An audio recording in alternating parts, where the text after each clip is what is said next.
Join করছো একটা বিষয় লক্ষ্য করবা। আজকে যা পড়াবো তড়িৎ বর্তনী, অর্থাৎ আমরা এখনো কিরচফের সূত্রে যাইনি। আজকে হচ্ছে তড়িৎ বর্তনী সমাচার। তোমরা তড়িৎ বর্তনীর নাম শুনেছো, শুধু বর্তনী কাকে বলে এটাই জানো, কিন্তু বর্তনীর যে কিছু টাইপ আছে সেই সম্পর্কে তোমাদের কোনো বেসিক ধারণা নেই। তো আজকে আমি এই সম্পর্কে কিছু বেসিক ধারণা দেব।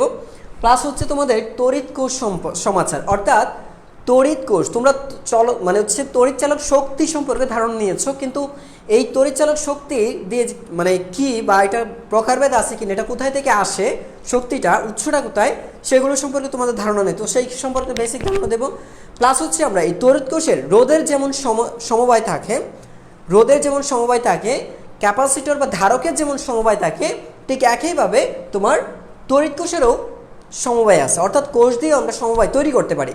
ওই কোষের সময়টা এইখানে ইম্পর্টেন্ট একটা টপিক হচ্ছে আমাদের এই কোষের শ্রেণীবিভাগ এইটা। তো এইটাও আজকে সম্পূর্ণ আমি আলোচনা করব, চেষ্টা করবো একদম ফুললি শেষ করার জন্য।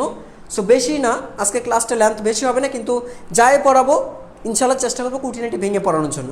তো সবাই ক্লাসে দেখো লাস্ট পর্যন্ত। আরেকটা সো দেখো, প্রথমে আসি আমরা তড়িৎ বর্তনী কাকে বলে। আমরা জানি ভালো করেই যে তড়িৎ প্রবাহ ইলেকট্রন যে পথে চলাচল করে তাকে বলি আমরা বর্তনী, অথবা ইলেকট্রন চলাচলের জন্য একটা নিরবিচ্ছিন্ন পথকে বলি আমরা বর্তনী। আধান প্রবাহের জন্য বা তড়িৎ প্রবাহের জন্য নিরবিচ্ছিন্ন পথকে বলা হয় বর্তনী। তাহলে কি বলবো আমরা এখানে, বর্তনী কাকে বলে তার সংজ্ঞা যদি দেই, আধান বা তড়িৎ চলাচলের জন্য, আধান বা তড়িৎ প্রবাহের জন্য, আধান বা তড়িৎ প্রবাহের জন্য অবিচ্ছিন্ন, কেমন পথটা হবে, অবিচ্ছিন্ন। দেখো, অবিচ্ছিন্ন পথকে তড়িৎ বর্তনী বলে, তড়িৎ বর্তনী বলে, এটা আমরা জানি, তাই না? আচ্ছা, এখন কথা হচ্ছে এই যে তড়িৎ বর্তনীটা গেল। আচ্ছা দেখো, সো আমি এখানে তড়িৎ প্রবাহ কাকে বলে সংজ্ঞাটা দিয়েছি। এবার এই তড়িৎ প্রবাহকে আমরা দুই ভাগে ভাগ করতে পারি, একটা হচ্ছে ব্যবহারিক দিক থেকে, আরেকটা হচ্ছে গঠনগত দিক থেকে। তড়িৎ বর্তনীকে আমরা দুই ভাগে ভাগ করতে পারি, একটা ব্যবহারিক দিক থেকে, আরেকটা হচ্ছে আমার গঠনগত দিক থেকে। তো ব্যবহারিক দিক থেকে দেখো যেটা করি, ব্যবহারিক দিক থেকে একটা বর্তনীকে দুই ভাগে ভাগ করা যায়, একটা হচ্ছে খোলা বর্তনী, আরেকটা হচ্ছে বন্ধ বর্তনী। তো এইখানে একটা বিষয় ব্যবহারিক বলতে এই যে আমরা ব্যবহার করি, তোমরা একটা ক্যাপাসিটার, একটা হচ্ছে ফ্রিজ চালাইতে চাও, তো একটা ফ্রিজ জন্য তুমি সুইচ অন করো অথবা অফ করো। তুমি যখন ইলেকট্রিক লাইটগুলো অন করো, অন অথবা অফ করতে পারো। তুমি ফ্যানের জন্য সুইচ বাটন ক্লিক করো, এই যে সুইচ বাটনটা ক্লিক করা হয়, হয় আমি অফ করতে সুইচ বাটন ক্লিক করছি, অথবা অন করার জন্য সুইচ বাটনটা ক্লিক করছি। এই যে অন অফের যে বিষয়টা, এটা হচ্ছে ব্যবহারিক দিক, অন অফ, এটা হচ্ছে তোমার ব্যবহারিক দিক। বুঝতে পারছো? তো এইটা বলতে খোলা বর্তনী বলতে কি বুঝি? খোলা বর্তনী বলতে বোঝায় যখন কোনো একটা বর্তনী খোলা আছে, যখন একটা বর্তনী দেখো অফ করা হয়, একটা বর্তনী কি হয়, যখন বর্তনীর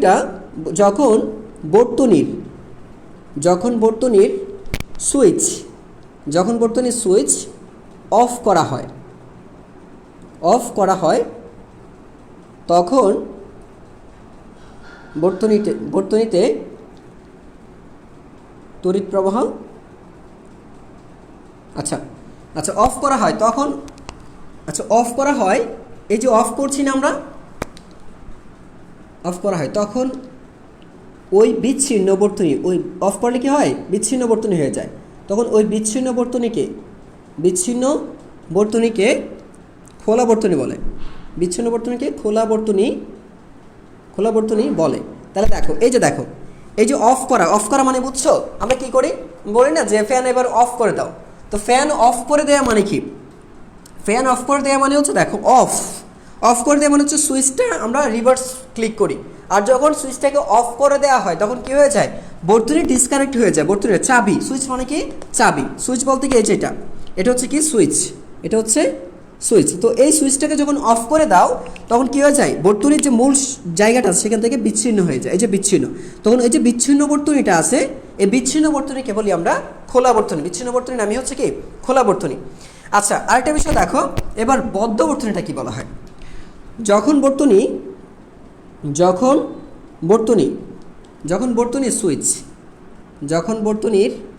সুইচ অন করা হয়, দেখো যখন বর্তনীর সুইচ অন করা হয়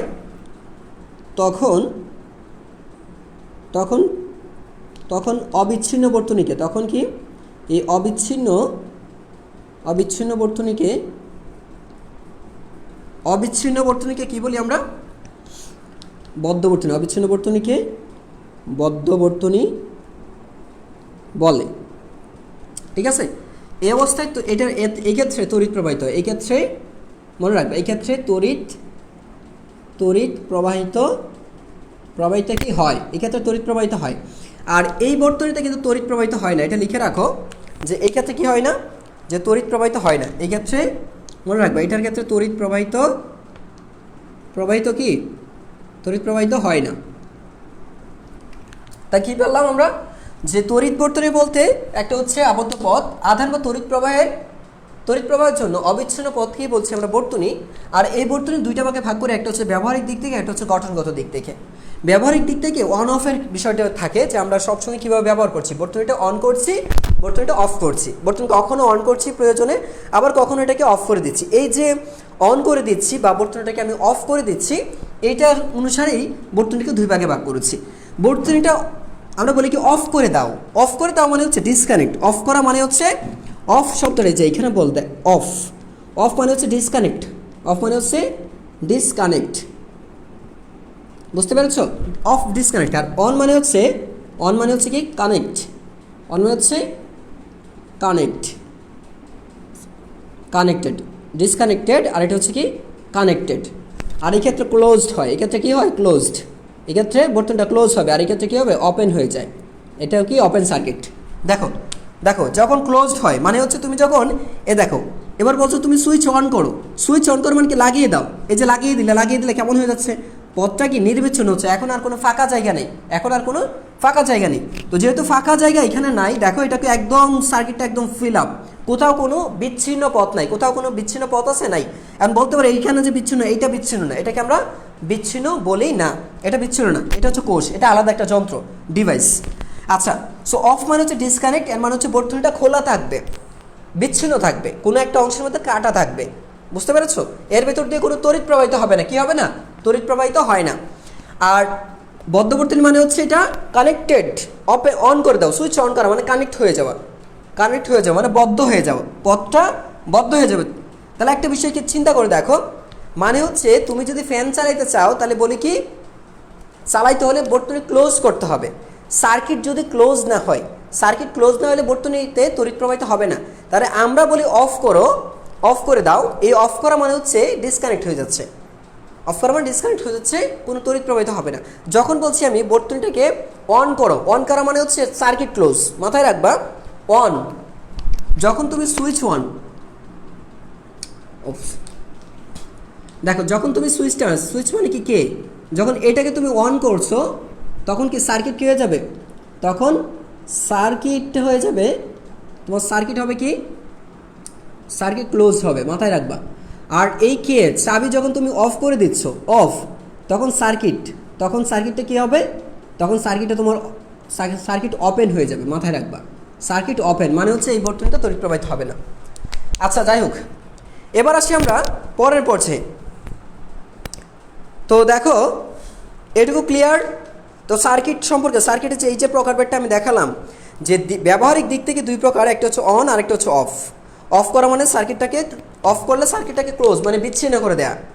তা আমি এটা গেল, এই অংশটা গেল। এর পরের অংশ দেখো, এটা মুছে দিচ্ছি। তাহলে আমি ব্যবহারিক দিকটা আমরা দেখে ফেললাম, এবার দেখবো হচ্ছে আমরা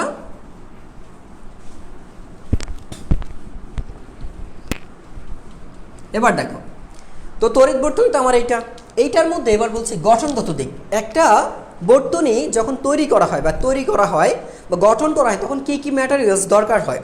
তো সেই ম্যাটেরিয়ালসের উপর মেজর দুইটা ম্যাটেরিয়ালস, একটা হচ্ছে আউটপুট ম্যাটেরিয়ালস আর একটা হচ্ছে input materials.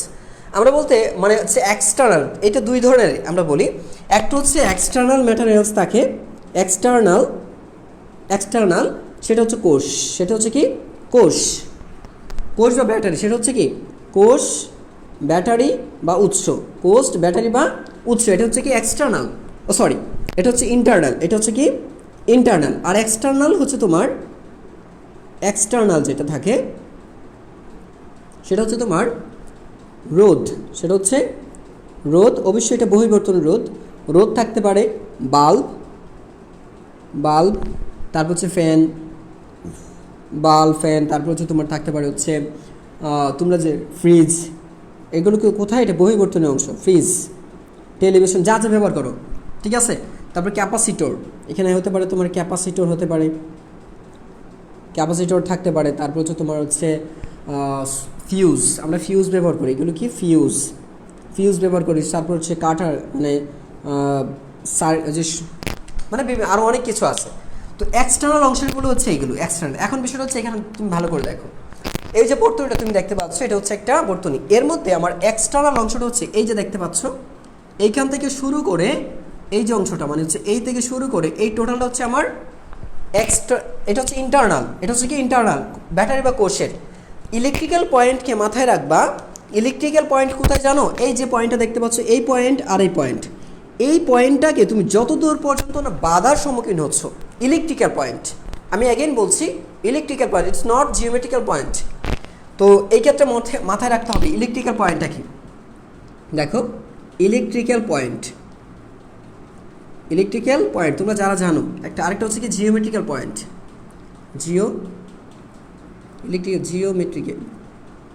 Geometrical point. So এই যে দুইটা পয়েন্ট, এই দুইটা পয়েন্ট কখনো, এরা দুইজন কখনো একটা না।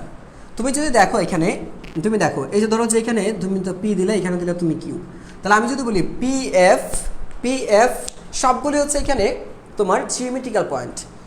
এ B, A C B D, এই সবগুলো মিলে হচ্ছে এক একটা হচ্ছে, প্রত্যেকটাকে আমি যদি একসাথে ধরি সেটা হচ্ছে জিওমেট্রিক্যাল পয়েন্ট। অথবা আমি ধরতে পারি P F D Q, geometrical point. But electrical পয়েন্টে হচ্ছে কি, মনে রাখবা যে কোনো একটি বিন্দু আচ্ছা, অথবা দেখো তড়িৎ প্রবাহ যতক্ষণ পর্যন্ত যতক্ষণ পর্যন্ত তড়িৎ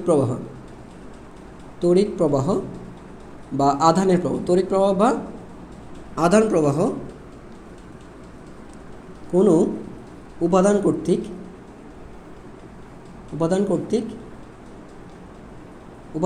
বাধার সম্মুখীন না হয়, লিখো বাধার সম্মুখীন না হয়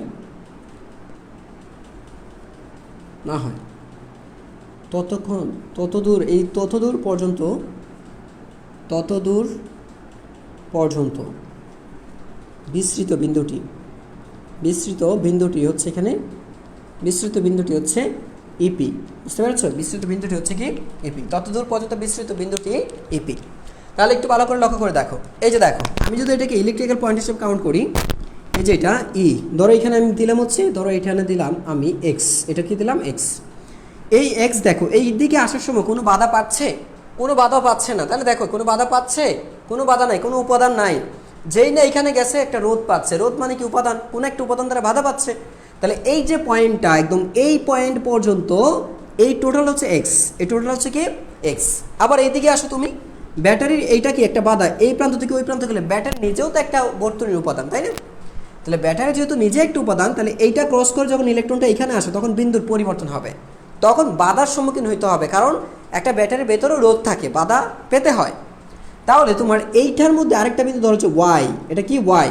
তাহলে দেখো এক্স, এই ওয়াই বিন্দুটা একদম এই পর্যন্ত বিস্তৃত, কারণ কি এই ভালভের ভেতর দিয়ে যখন ইলেকট্রনটা আসতে চাইবে বা তড়িৎ প্রবাহিত হতে চাইবে, তখনই তড়িৎ প্রবাহের একটা বাধার সম্মুখীন হতে হবে। তড়িৎ প্রবাহকে বা আধানকে কী করতে হবে, একটা ধাক্কার সম্মুখীন হতে হবে। এই যে বাধার সম্মুখীন হচ্ছে, কোথায় হচ্ছে, এই পয়েন্টে এসে। তাহলে এই থেকে একদম এই পর্যন্ত বিন্দুটার সম্পূর্ণ বর্তনী হচ্ছে একটা বিন্দু আছে, সেটা কি ওয়াই, সে বিন্দুটার নাম কি ওয়াই।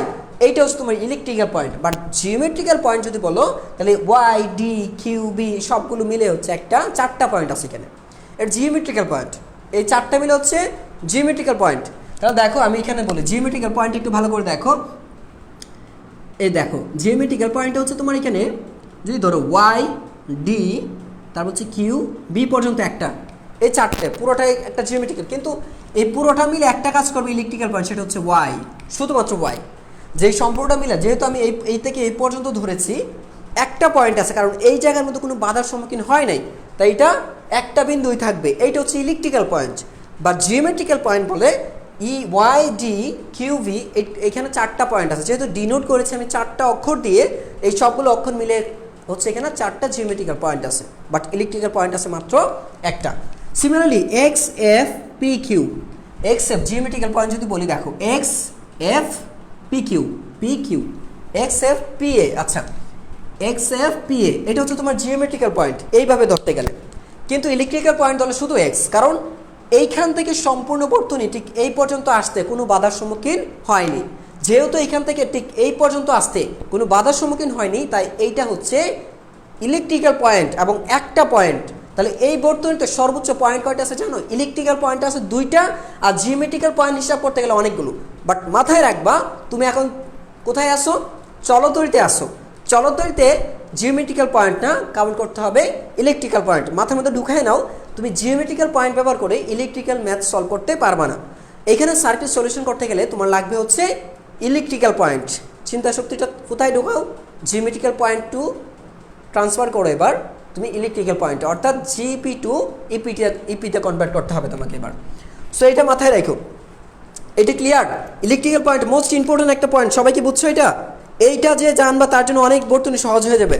সার্কিটটা ইজি মনে হবে যে এটা কি সমান্তরাল নাকি এটা শ্রেণী, খুব ইজি একটা সার্কিটটা বুঝতে হলে ইজিলি তোমাকে অবশ্যই এটা জানতে হবে যে এটা আসলে সার্কিটটা শ্রেণীতে আছে নাকি সমান্তরালে আছে, শ্রেণীতে আছে নাকি সমান্তরালে আছে। যেটা বলছিলাম ইলেকট্রিক্যাল পয়েন্ট হচ্ছে যতক্ষণ, সহজ কথা, যতক্ষণ পর্যন্ত কোনো কিছুর বাধার সম্মুখীন না হবে ততক্ষণ পর্যন্ত ইলেকট্রিক্যাল পয়েন্টের পরিবর্তন হবে না। তাহলে ওই সম্পূর্ণ অংশটা একটা বিন্দু, কমন বিন্দু। যেমন এই এক্স থেকে এ পর্যন্ত শুধু এক্সই আছে, হয় তুমি এক্স ধরতে হবে, নয় শুধুমাত্র এ ধরতে হবে, নয় শুধুমাত্র পি ধরতে হবে, নয়তো বা এফ ধরতে হবে। যখন একটা কাউন্ট করতে পারবা, 4টা ধরা যাবে না, কারণ এইটাও এইখানে এক্স হলে এটাও এক্স, এটাও এক্স, এটাও এক্স, সবগুলো এক্স, মানে একটা বিন্দু। ঠিক এটা ওয়াই হলে এটা ওয়াই, এটা ওয়াই, এটা ওয়াই, এই পর্যন্ত। কিন্তু ওয়াই থেকে এখানে আসলে জেড, এটা হয়ে যাবে কি জেড, কারণ বাধার সম্মুখীন হবে জেড। জেড থেকে আবার এখানে ক্রস করে আসলে কি আবার এক্স হয়ে যাবে, বিকজ এই এক্সটা এই পর্যন্ত আছে। এবার আসি আমরা বহির্বর্তনীতে। বহির্বর্তনী বলতে কোষের ব্যাটারির বাইরের অংশ। বহির্বর্তনী বলতে বুঝি হচ্ছে আমরা শক্তি ব্যতীত, মানে শক্তির উৎস ব্যতীত যে বর্তনীর সাথে, একটা বহির্বর্তনীর তারের সাথে যেগুলো যুক্ত থাকে, বা এটা আমরা বলবো না, এক কথা বলবো হচ্ছে কোষের বাইরে বিভিন্ন উপাদানের ভেতর দিয়ে যে তড়িৎ প্রবাহিত হবে সে উপাদান, সেটা হচ্ছে কি বহির্বর্তনী। বহির্বর্তনী হচ্ছে বিভিন্ন উপাদানের সমন্বয়ে তৈরি, বিভিন্ন উপাদান কোষ ব্যতীত বা উৎস ব্যতীত বিভিন্ন উপাদানের সমন্বয়ে তৈরি বর্তনীটাই হচ্ছে তোমার বহির্বর্তনী। যেমন এই সার্কিটের মধ্যে এটা হচ্ছে বহির্বর্তনী, এটা হচ্ছে কি বহির্বর্তনী। কি দিয়ে তৈরি? বিভিন্ন ইলেকট্রিক্যাল ডিভাইস বা ইলেকট্রিক্যাল কম্পোনেন্টের সমন্বয়ে তৈরি বর্তনীটাই হচ্ছে কোষ ব্যতীত বা শক্তির উৎস ব্যতীত। 2টা শব্দ মাথায় রাখতে হবে, হয় কোষ বা শক্তির উৎস ব্যতীত বিভিন্ন বৈদ্যুতিক উপাদানের সমন্বয়ে গঠিত বর্তনী হচ্ছে বহির্বর্তনী। তাহলে বহির্বর্তনী হচ্ছে কি শুধু কোষটা থাকবে না, তাহলে এখানে পদটা দিয়েছে কি এসিবি, যেখানে বিদ্যুৎটা ইউজ হবে। এক কথায় মাথায় রাখবা যে এখানে কি হবে, এখানে তোমার হচ্ছে এক বিদ্যুৎ শক্তির অপচয় ঘটবে, বিদ্যুৎ ব্যয় হবে,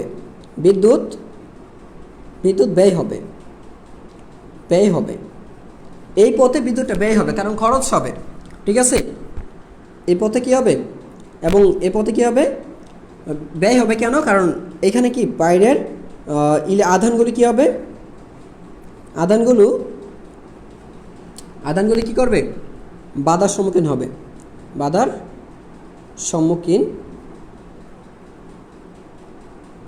এইখানে আধানগুলি বাধার সম্মুখীন হবে, এবং এইগুলো হচ্ছে আমরা কি করবো, বিদ্যুৎটা ব্যয় হবে, এই জায়গাটার মধ্যে বিদ্যুৎটা ব্যয় হবে।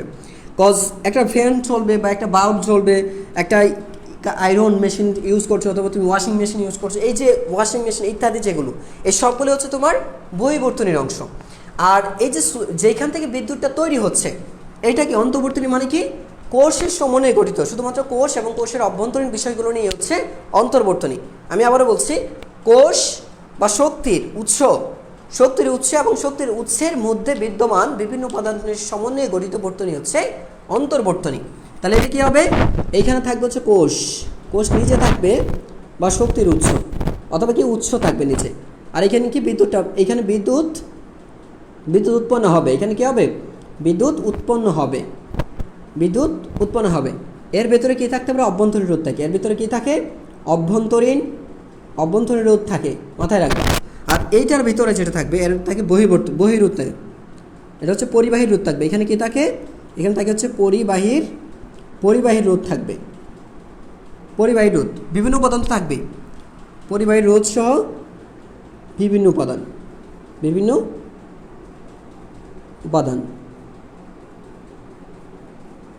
উপাদান থাকে। আচ্ছা, বুঝতে পেরেছো? আর এখানে বিদ্যুৎ শক্তিটা কি হয়, এই যে বিদ্যুৎ শক্তি ব্যয় হয়, আর এখানে কি বিদ্যুৎ শক্তি উৎপন্ন হয়।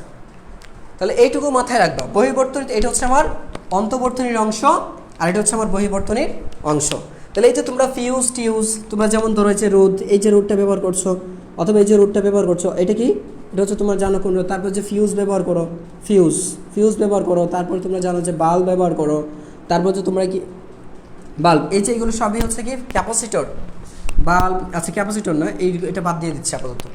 এই সবগুলো হচ্ছে কি তোমার ফ্যান, এই যে যতগুলো জিনিস তুমি ব্যবহার করছো নিত্য প্রয়োজনীয়, সবগুলো হচ্ছে বহির্বর্তনীর অংশ। ঠিক আছে? তো এই গেল হচ্ছে আমাদের অন্তর্বর্তনী এবং বহির্বর্তনী। ঠিক আছে? অন্তর্বর্তনীটা শুধুমাত্র কোষের শোভনীয় শক্তির উৎস হিসেবে থাকবে, আর এটা হচ্ছে সব, বাকি সবগুলো কোষ ব্যতীত বাকি সব কিছু বহির্বর্তনীর অংশ। মুছে দিলাম। তা বর্তনী শেষ আমাদের। এবার আমরা দেখব হচ্ছে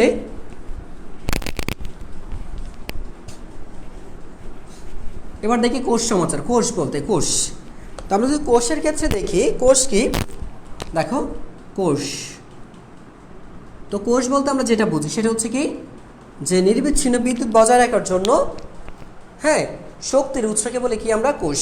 কি বলি আমরা, নিরবিচ্ছিন্ন কোনো একটা, কোথায় দেখো বর্তনীতে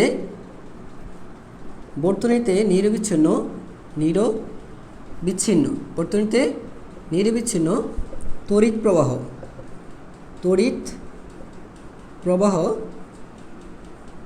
বজায় রাখতে যে তড়িৎ শক্তির উৎস আছে, বজায় রাখতে যে তড়িৎ উৎস ব্যবহার করা হয়, যে তড়িৎ উৎস ব্যবহার করা হয় তাকে তড়িৎ কোষ বলে। তাকে কি বলি আমরা, তড়িৎ কোষ বলে। এই তড়িৎ কোষের মধ্যে দেখো, এই তড়িৎ কোষের মধ্যে কি কি আছে দেখো, এটা কি জানি আমরা, এই যে এটা হচ্ছে কি একটা কোষ। এখানে তড়িৎ কোষ হচ্ছে তড়িৎ উৎস বলতে পারি আমরা, এখানে তড়িৎ উৎস বলছে না। তো এই কোষগুলো কি, কোষ তো কোষই আছে, তারপরে এখানে যে তড়িৎ উৎস হিসেবে এটা ব্যবহার করা এমন না। বর্তনীতে এটা বজায় রাখার জন্য তড়িৎ উৎস হিসেবে ব্যবহার করা হয়, কিন্তু এখানে দেখো এটা গেল। তা আচ্ছা, কোষ তো গেল, তো তড়িৎ উৎসটা কী কী দেখো। এই তড়িৎ উৎসগুলো হচ্ছে তোমার এক কোষ হতে পারে, কোষও হতে পারে, আবার ধরো যে এখানে কী হতে পারে, ব্যাটারি নিচেও হতে পারে, প্লাস মাইনাস ব্যাটারি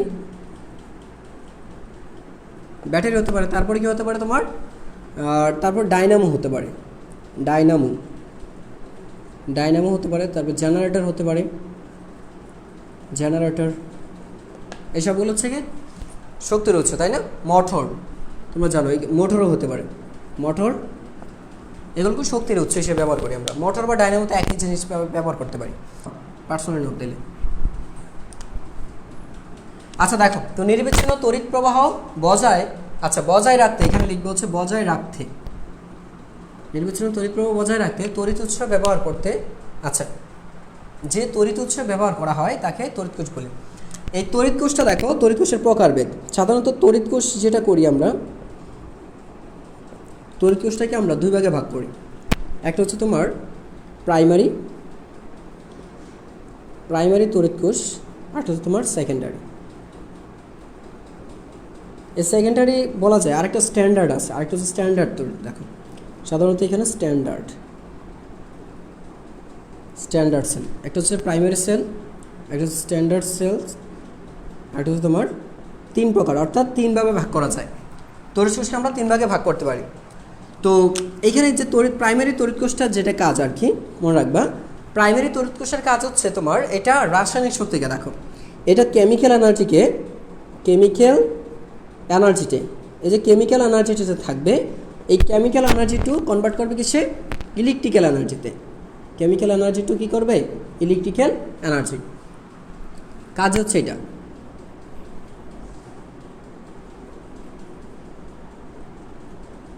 এটা বুঝতে পারছো? কনভার্ট করবে এই ইলেকট্রিক্যাল এনার্জি টু কী হবে? কেমিক্যাল এনার্জি টু ইলেকট্রিক্যাল এনার্জিতে কনভার্ট হয়ে যাবে। এটার মূল কাজই হচ্ছে এটা। এছাড়া এটা কী কাজ করতে পারে দেখো। এখন এইটা তোমার যেটা করে এই ক্ষেত্রে দেখো, এটা হচ্ছে 1 2, এটা না, দেখো এইগুলো ব্যাখ্যা করছি না আমি। প্রথম যেটা ব্যাখ্যা দিচ্ছি সেটা হচ্ছে প্রাইমারি সেলের প্রধান কাজ হচ্ছে রাসায়নিক শক্তিকে বৈদ্যুতিক শক্তিতে রূপান্তর করা। এই ক্ষেত্রে বাহ্যিক কোনো শক্তির প্রয়োজন নেই, বাহ্যিক উৎসের প্রয়োজন নেই, বুঝতে পারছো? আর এই ক্ষেত্রে আরেকটা বিষয় মনে রাখবা, এটা হচ্ছে এই দেখো এই কোষে অপ্রত্যাবর্তী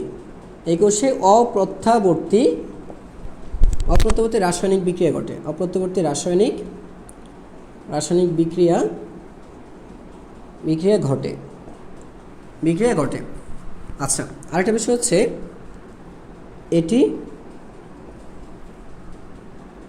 এটি একবার অকেজ হলে, আচ্ছা এটি এক সময়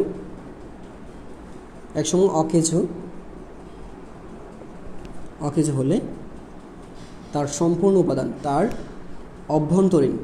অভ্যন্তরীণ সকল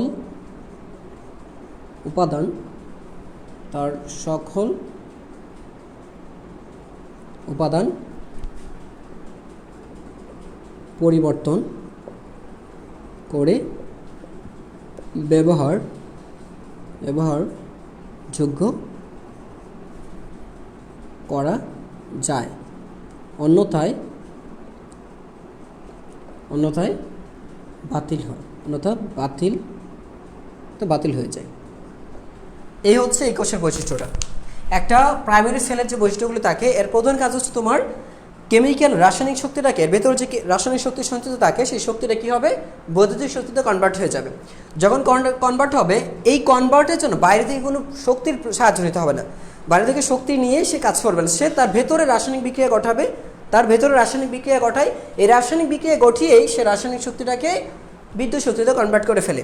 তারপর হচ্ছে এখানে বলছি এই কোষে অপ্রত্যাবর্তী রাসায়নিক বিক্রিয়া ঘটে। কেন বলছি? কারণ এইটা ফরওয়ার্ড একদিকেই ঘটে, মানে এমন না যে তুমি বিদ্যুৎ শক্তিটা একটা রাসায়নিক, কেন অপ্রত্যাবর্তী করছি? কজ হচ্ছে ও শুধুমাত্র তোমার রাসায়নিক শক্তিকে বিদ্যুৎ শক্তিতে রূপান্তর করতে পারছে, কিন্তু বিদ্যুৎ শক্তিটাকে রাসায়নিক শক্তিতে রূপান্তর করতে পারছে না। বিষয়টা কি বুঝতে পেরেছো? প্রত্যাবর্তী হতে পারতো, প্রত্যাবর্তী কখন হবে?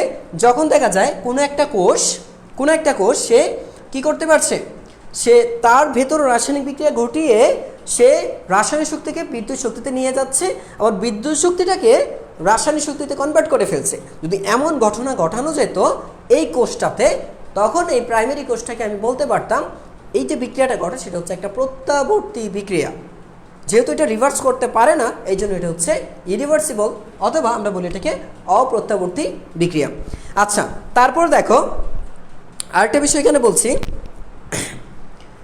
এটি এক সময় অকেজে হলে তার অভ্যন্তরীণ সকল উপাদান পরিবর্তন করে ব্যবহারযোগ্য করায়। তোমরা জানো এই যে তোমরা যে লিথিয়াম আয়ন ব্যাটারি ব্যবহার করো, তোমরা যদি এই যে বাসা বাড়িতে আমরা আইপিএসের জন্য ব্যাটারি ইউজ করি, আমরা কি করি যে ওই ব্যাটারিগুলো যখন নষ্ট হয়ে যায় তখন আমরা কিন্তু ওর সম্পূর্ণ যে অথবা যে আমরা চার্জ করাই, যেগুলো চার্জবিহীন যেটা থাকে আর কি, তো ওইটা কি করি আমরা, একবার যদি নষ্ট হয়ে যায় তার ভেতরে যে উপাদানগুলি থাকে, যেমন ধরো যে তুমি যখন একটা ব্যাটারি ইউজ করো, ওই যে আমরা গড়ির যে ব্যাটারিগুলো ইউজ করি, এই ব্যাটারিগুলো এগুলো হচ্ছে প্রাইমারি কোষ।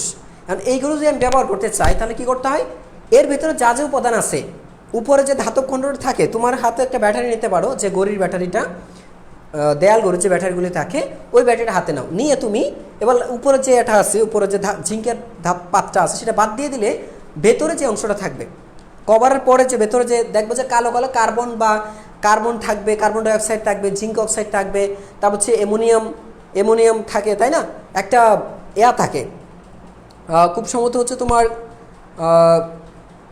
ম্যাঙ্গানিজ ডাইঅক্সাইড থাকে, ম্যাঙ্গানিজ ডাইঅক্সাইডও থাকে এই ব্যাটারির মধ্যে। কারণ এই সবগুলো উপাদান একবার যদি নষ্ট হয়ে যায়, ব্যাটারির মেয়াদ শেষ হয়ে যায়, তখন এই সবগুলো উপাদান যদি আবার মানে ভেতর দিতে পারো, প্রবেশ করাতে পারো, তাহলে এই ব্যাটারিটা আবার পুনরায় কাজ করতে পারে। এছাড়া কিন্তু এই ব্যাটারি কাজ করা সম্ভব নয়।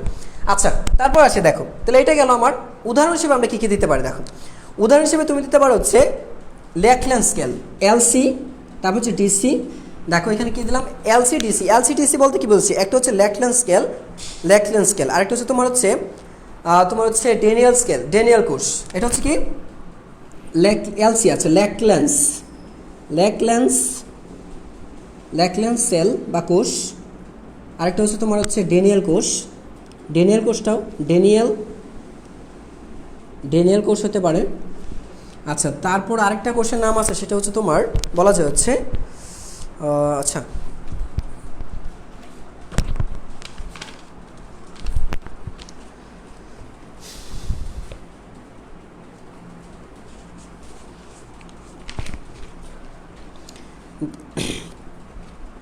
এটাকে ড্রাই সেল বলা যায়। একটা হচ্ছে বোল্টীয় কোষ বলা আছে, বোল্টীয় কোষ তো বুঝো। আচ্ছা, বোল্টীয় কোষ, আরেকটা বলা যায় কি বোল্টীয় কোষ,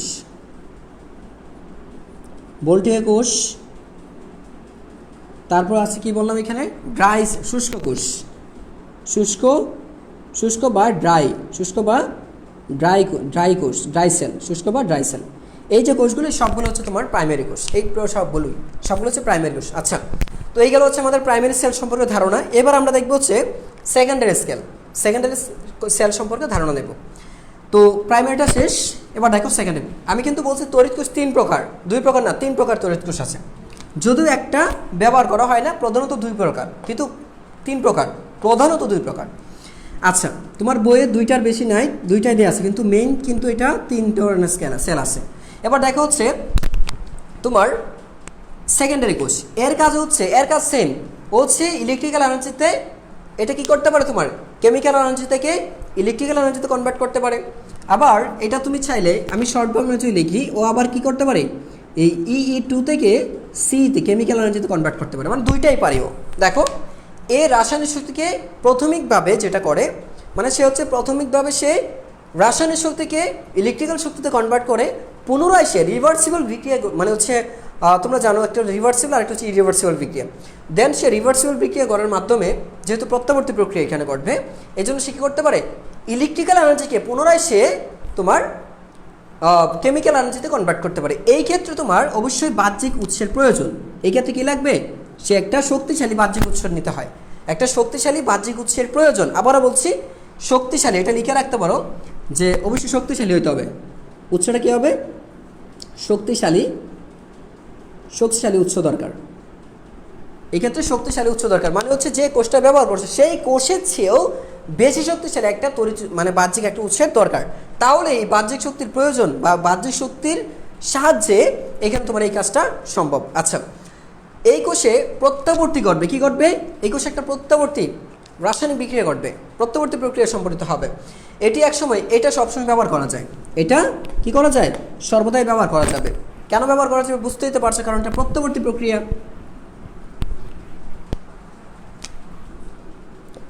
এটি সচল রাখা যায়, এটি সচল রাখা যায়।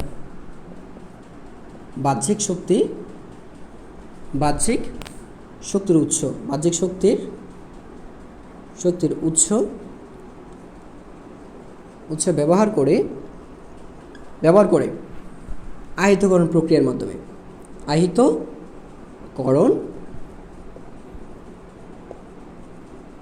আহিতকরণ প্রক্রিয়ার মাধ্যমে।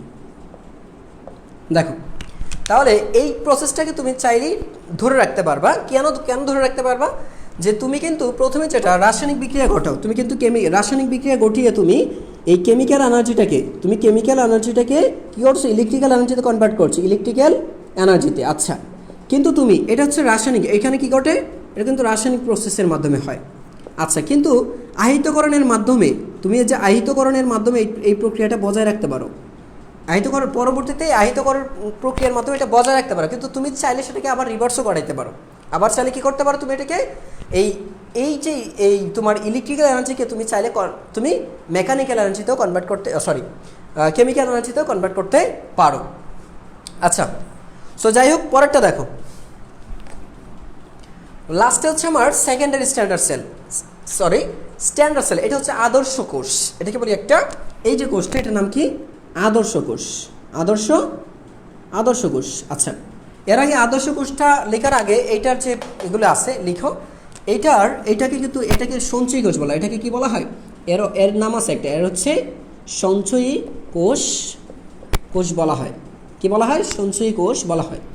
আরেকটা বিষয় হচ্ছে, এটার উদাহরণ হিসেবে যদি লিখো তাহলে দেখতে পারো হচ্ছে তোমার সঞ্চয়ী কোষ বলা, সঞ্চয়ী কোষই এক হচ্ছে তোমার সঞ্চয়ী কোষ, আরেকটা হচ্ছে তোমার হচ্ছে ক্ষারীয় কোষ। ক্ষারীয় কোষ, সঞ্চয়ী কোষ, আরেকটা হচ্ছে ক্ষারীয় সঞ্চয়ী। দুই প্রকার। এটা হচ্ছে সঞ্চয়ী কোষ বলা হয়, তুমি লিখে ফেলতে পারো যে এটাকে সঞ্চয়ী কোষ বলা হয়। সঞ্চয়ী কোষ বলা হয় এক। আর উদাহরণ হিসেবে লিখবে হচ্ছে অ্যাসিড, মানে যেটাকে বলে এই যে কোষটা যেটা আছে এটা হচ্ছে তোমার লেড অ্যাসিড। এটা হচ্ছে লেড অ্যাসিড সঞ্চয়ী কোষ, লেড অ্যাসিড সঞ্চয়ী কোষ বলা হয়। আর এটা হচ্ছে তোমার ক্ষারীয় সঞ্চয়ী কোষ বলা হয়। আর এটা হচ্ছে কি? ক্ষারীয় সঞ্চয়ী কোষ। দুইটা কোষ আছে, ক্ষারীয় সঞ্চয়ী কোষ। এই দুইটা কোষ হচ্ছে তোমার সেকেন্ডারি সেল, সেকেন্ডারি কোষ মানে গৌণ কোষ। গৌণ কোষ আছে দুই প্রকার, একটা হচ্ছে লেড অ্যাসিড বা সীসা অ্যাসিড সঞ্চয়ী কোষ, আর একটা হচ্ছে ক্ষারীয় সঞ্চয়ী কোষ, এই দুইটা। আচ্ছা, আরেকটা বিষয় মনে রাখবা, এই যে সেকেন্ডারি সেলটা আছে কিন্তু দুইটা স্টেপে কাজ করে। একটা স্টেপে কিন্তু তুমি দেখছো যে কেমিক্যাল এনার্জিটাকে ইলেকট্রিক্যাল এনার্জিতে কনভার্ট করে, সেটা প্রাথমিক স্টেজ। ওর কিন্তু দুইটা স্টেজ আছে, এর দুইটা প্রসেস আছে, দেখো দুইটা ধাপ। একটাকে বলি আমরা তড়িৎক্ষরণ, একটাকে বলি আমরা, একটা বলে ডিসচার্জ। একটা হচ্ছে ডিসচার্জিং, আর একটা হচ্ছে তোমার চার্জিং। একটা হচ্ছে কি? চার্জিং। মানে হচ্ছে এটাকে বলি আমরা ক্ষরণকারী, এটাকে বলি তড়িৎক্ষরণ। একটা হচ্ছে তড়িৎক্ষরণ প্রসেস, আর একটা হচ্ছে তড়িৎক্ষরণ প্রসেস। আরেকটা প্রসেসের নাম আছে তোমার, সেটা হচ্ছে তোমার তড়িৎ আহিতকরণ প্রসেস। চার্জিং যেটা তড়িৎ আহিতকরণ, আহিতকরণ, এটা হচ্ছে তোমার ক্ষরণ। মানে হচ্ছে প্রাথমিক স্টেজে আমরা যেটা করি, যখন কেমিক্যাল এনার্জিটাকে ইলেকট্রিক্যাল এনার্জিতে কনভার্ট হয়, তখন কিন্তু আমরা দেখি বিদ্যুৎ শক্তিটা ব্যয় করি আমরা। কী করি আমরা? যেমন ধরো তুমি যখন ফোন ইউজ করছো, এটা হচ্ছে তোমার ডিসচার্জিং। যখন আমি এই যে মোবাইলটি ইউজ করছি, তুমি যে ফোন ইউজ করছো, তখন এই যে কোষটা আছে, এটার ভেতরে যে মানে একটা ব্যাটারি আছে, তুমি জানো, এই ব্যাটারি থেকে সে চার্জটাকে অ্যাকসেপ্ট করে সে এখন কাজ করছে। তো এইটাকে বলে আমরা ডিসচার্জিং মোডে আছে এখন। তার মানে হচ্ছে চার্জ ব্যয় করে সে, এই যে চার্জ ব্যয় করছে মানে কি, এর ভেতরে কেমিক্যাল এনার্জি ছিল, এই কেমিক্যাল এনার্জিটাকে ইলেকট্রিক্যাল এনার্জিতে যখন কনভার্ট হয়ে যাচ্ছে, ইলেকট্রিক্যাল এনার্জিতে কনভার্ট হলে কি ইলেকট্রনগুলো ফ্লো হচ্ছে, এখান থেকে ইলেকট্রন ফ্লো হচ্ছে। তার মানে এখানে chemical energy to electrical energy, এই ক্ষেত্রে ডিসচার্জ হয়। কি হয়? এই ক্ষেত্রে ডিসচার্জ হবে। আর আরেকটা বিষয় দেখো, আমি যখন এটা চার্জারটা করাই, মানে চার্জার পিনটা যুক্ত করে দেই, তখন কি করি আমি? একটা বাহ্যিক শক্তি থেকে, মাথায় রাখো বাহ্যিক শক্তি কোনটা বুঝছো? তুমি যখন তোমার চার্জারের যে এটা থাকে, কি জন্য বলি আমরা, মেইন যে এটা থাকে, মনে নেই কি বলে এটাকে, তোমরা বুঝো হয়তো, চার্জারের যে নিচের অংশ যেটা আমরা কানেক্ট করি, মূল জিনিসটা একটা তো পিন এটার সাথে যুক্ত হবে, আর একটা হচ্ছে ওইটা, যাই হোক ওই ডায়োড আসছে না, মুখে আসে না অনেক সময়, আসলে আমি ওইসব জিনিস ভুলে যাই। দেখো, তো ওইটাকেই আমরা কি করি, তোমার একটা মেইন বাহ্যিক শক্তির সাথে যুক্ত করি। তো বাহ্যিক শক্তির সাথে যখন যুক্ত করো, তখন কি করা হয়, এর যে চার্জিং হচ্ছে, এটা হচ্ছে চার্জিং মোডটা। এই বাহ্যিক শক্তিটা ব্যবহার করেই কিন্তু তুমি এটাকে ব্যবহার করে কিন্তু শক্তি সঞ্চয় করছো। আরেকটা কি, তুমি এই বাহ্যিক শক্তিটা যখন তুমি এই যে খুলে ফেলো, বা চার্জার রানিং অবস্থা একসাথেও করা যায়, আবার আলাদাভাবে করা যায়। যেমন এখন আমি ইউজ করছি ডিসচার্জিং মোডে আছে, মানে তড়িৎক্ষরণ মোডে। তাহলে এই যে সেলটা দুইভাবে, একটা কোষ দুইভাবে কাজ করতে পারে। প্রাথমিক পর্যায়ে তার ভেতর যে শক্তি ছিল সেটা ব্যবহার করে আমরা কাজ করি, এবং সেকেন্ড স্টেপে সে কী করে, বাইরে থেকে শক্তি সরবরাহ করে এগেন সে স্টোর করে, এগেন সে কী করতে পারে, স্টোর। যেহেতু সে এনার্জি স্টোর করতে পারে, এই জন্য এর সঞ্চয় কোষ বলা হয়। কেন বলা হয়? কারণ এর মধ্যে শক্তিটাকে সঞ্চয় করে রাখা যায়, এই জন্য এর নাম হচ্ছে সঞ্চয় কোষ। আচ্ছা, তো শেষ আমাদের এই কোষটা গেল, বুঝতে পারছো? তড়িৎকরণটা মানে কি, যেমন এটা মানে হচ্ছে কি, যেমন তুমি চার্জ করো, তুমি তুমি ফোন চার্জ করাও, এটা হচ্ছে তোমার তড়িতাহিতকরণ প্রসেসটা। আর এটা হচ্ছে তড়িৎকরণ, যখন ফেসবুক, যেমন তুমি এখন ফেসবুক ইউজ করছো, ফেসবুক ব্যবহার করো,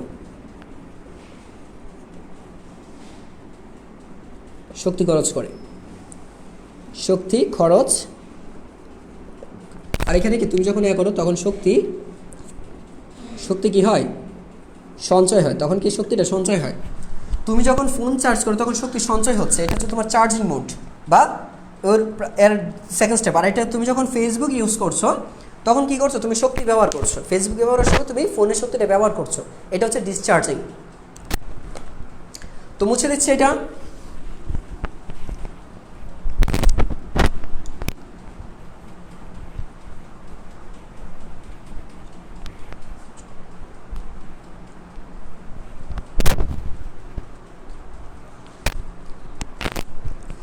তোমরা কি এটা ক্লিয়ার হতে পেরেছো? কে আসো বলো। এবার এটা ইজি হইতে, তোমরা এটা কোর্স সম্পর্কে বুঝছো কি না? তাহলে কোর্স শেষ। এবার আমরা লাস্ট একটা শব্দ আছে, আদর্শ কোষ। স্ট্যান্ডার্ড কোষটা কি? স্ট্যান্ডার্ড কোষটা কি আসলে? স্ট্যান্ডার্ড সেল মনে রাখবা। স্ট্যান্ডার্ড সেল হচ্ছে একটা আদর্শ স্কেল। এই স্কেল হচ্ছে যে স্কেলের উপর ভিত্তি করে যে কোষের উপর ভিত্তি করে তোমার অন্য সকল কোষ তৈরি করা হয়, সেই কোষটাই হচ্ছে তোমার আদর্শ কোষ, অথবা এটাকে বলা হয় স্ট্যান্ডার্ড সেল। কথা বুঝতে পেরেছো? যে স্ট্যান্ডার্ড সেল হচ্ছে এমন একটা সেল যে সেলটা কল্পনা করে, যেমন তোমরা জানো বলি না প্রমাণ তাপমাত্রা, প্রমাণ চাপ বলি, প্রমাণ আয়তন বলি। তা আমরা প্রমাণ চাপ মানে কি, এই চাপটাকে ফিক্স ধরে আমরা অন্য সকল চাপ পরিমাপ করি। ঠিক একইভাবে তোমরা দেখো হচ্ছে প্রমাণ তাপমাত্রা 0 ডিগ্রি সেলসিয়াসকে প্রমাণ ধরে আমরা অন্য সকল তাপমাত্রা পরিমাপ করি। প্রমাণ আয়তন কী করি আমরা, 22.4 লিটারকে আমরা প্রমাণ হিসেবে ধরে অন্য সব কিছু এর সাথে কম্পেয়ার করি বা অনুরূপভাবে আমরা মেজার করতে চাই। ঠিক একইভাবে কোষ আছে, কিন্তু সকল কোষ এই স্ট্যান্ডার্ড কোষের উপর ভিত্তি করে তৈরি করা হয়। স্ট্যান্ডার্ড কোষের স্ট্যান্ডার্ড ভ্যালু, স্ট্যান্ডার্ড কম্পোনেন্টগুলো ইউজ করে আমরা অন্য কোষগুলো কি তৈরি করে থাকি। তো এই কোষটার নামই হচ্ছে তোমার স্ট্যান্ডার্ড কোষ। বুঝতে পেরেছ? তো স্ট্যান্ডার্ড কোষ কি? স্ট্যান্ডার্ড কোষ হচ্ছে যে কোষকে, এটি একটি আদর্শ, এটি একটি কি আদর্শ কোষ, এটি একটি আদর্শ কোষ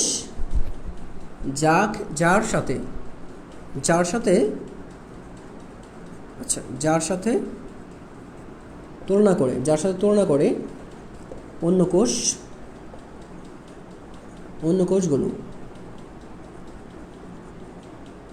কোষগুলো তৈরি করা হয়।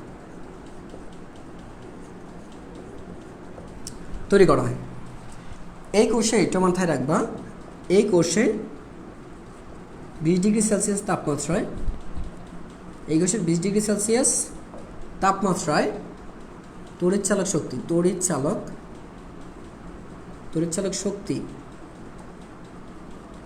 শক্তি বা বল হচ্ছে তোমার E সমান 1.0183 ভোল্ট।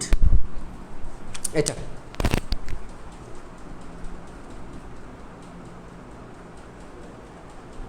বুঝতে পেরেছ? সো আমরা কোর্স সম্পর্কে শেষ করলাম আজকে। এবার আমরা যাব হচ্ছে, আর এইটার নামটা যদি মনে রাখতে চাও, এটা যে মানে যেটা করা হয় আর কি মূলত, সেটা হচ্ছে তোমার একটা নাম আছে। দেখো প্রমাণ কোষের কোনটা ব্যবহার করে। সাধারণত আমরা এটা যেটা করি যে ওয়েস্টার্ন ক্যাডমিয়াম কোষ, এইরকম একটা কোষের নাম আছে, সেটা হচ্ছে তোমার ওয়েস্টার্ন ক্যাডমিয়াম কোষ। একটা কোষ আছে, মানে হচ্ছে তোমার ওয়েস্টার্ন ওয়েস্টার্ন মানে হচ্ছে এই কোষটার নাম হচ্ছে এটা ওয়েস্টার্ন, এটাকে বলি ওয়েস্টন। আচ্ছা ওয়েস্টন লিখে রাখো, ওয়েস্টন না ওয়েস্টন, আমি এটা লিখে দিচ্ছি, Weston cadmium cell, western cadmium cell. কোষটার নাম হচ্ছে WCC বা ওয়েস্টার্ন ক্যাডমিয়াম সেল। এই কোষটাকে বলি আমরা স্ট্যান্ডার্ড সেল, এটাকে বলি আমরা স্ট্যান্ডার্ড সেল। সো যাই হোক, মুছে দিচ্ছি। তো এবার আমরা যেতে পারি হচ্ছে কোষের মধ্যে। কোষ, আমরা অনেকগুলো কোষ সম্পর্কে ধারণা নিয়েছি যে কেমন কেমন কোষ আছে, বিভিন্ন ধরনের কোষ আছে। সো এবার আমরা তড়িৎ কোষ সমাচার তো শেষ করলাম, এবার তড়িৎ কোষের শ্রেণীবিন্যাসে যাব। তড়িৎ কোষের শ্রেণীবিন্যাসে, তো তড়িৎ কোষের শ্রেণীবিন্যাসে যদি দেখি, আমরা জানি এই তড়িৎ কোষ দুই প্রকার, ভাগ করা যায়, দুইভাবে ভাগ করা যায়। একটা হচ্ছে তোমার শ্রেণী সমবায়, শ্রেণী সমবায়, আরেকটা হচ্ছে সমান্তরাল সমবায়। শ্রেণী আরেকটা কি? সমান্তরাল সমবায়, সমান্তরাল সমবায়। তো শ্রেণী সমবায়টা তো আমরা যদি দেখি, মুছে দিচ্ছি। দেখো শ্রেণী সমবায়টা কেমন। তো শ্রেণী সমবায়ের ক্ষেত্রে আমরা যেটা করতে পারি যে কতগুলি কোষকে আমরা শ্রেণীতে সাজাবো, কতগুলি কোষ থাকবে কি শ্রেণীতে। ধরো এরকমভাবে যে আমি করি, ধরো এরকম নিলাম। তো এই ক্ষেত্রে ধরো কতগুলি কোষকে আমি সমান্তরালে শ্রেণীতে সাজাবো।